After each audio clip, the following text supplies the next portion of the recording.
Welcome to new TV Telugu.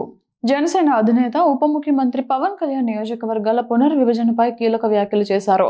ఈ ప్రక్రియలో ప్రజా ప్రయోజనాల లక్ష్యంగా వాస్తవిక దృక్పథంతో ముందుకు సాగాలని ఆయన స్పష్టం చేశారు. జనసేన శాసనసభాపక్ష సమావేశంలో ఆయన మాట్లాడుతూ 2009లో జరిగిన పునర్విభజన అనుభవాలను గుర్తుంచుకోవాలని సూచించారు.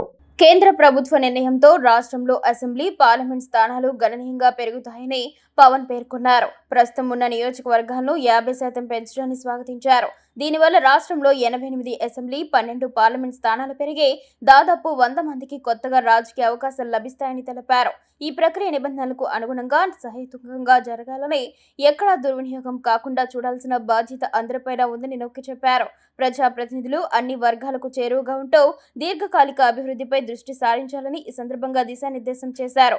డీలిమిటేషన్ పై పార్టీ కార్యాచరణను ఖరారు చేసేందుకు గాను ఎమ్మెల్యేలతో ఒక కమిటీని ఏర్పాటు చేయాలని పీఏసీ చైర్మన్ నాదెండ్ల మనోహర్ గౌడ్ పవన్ సూచించారు. ఈ కమిటీ ఇచ్చే నివేదిక ఆధారంగా పార్టీ తన తుది వైఖరిని నిర్ణయిస్తుందని తెలిపారు.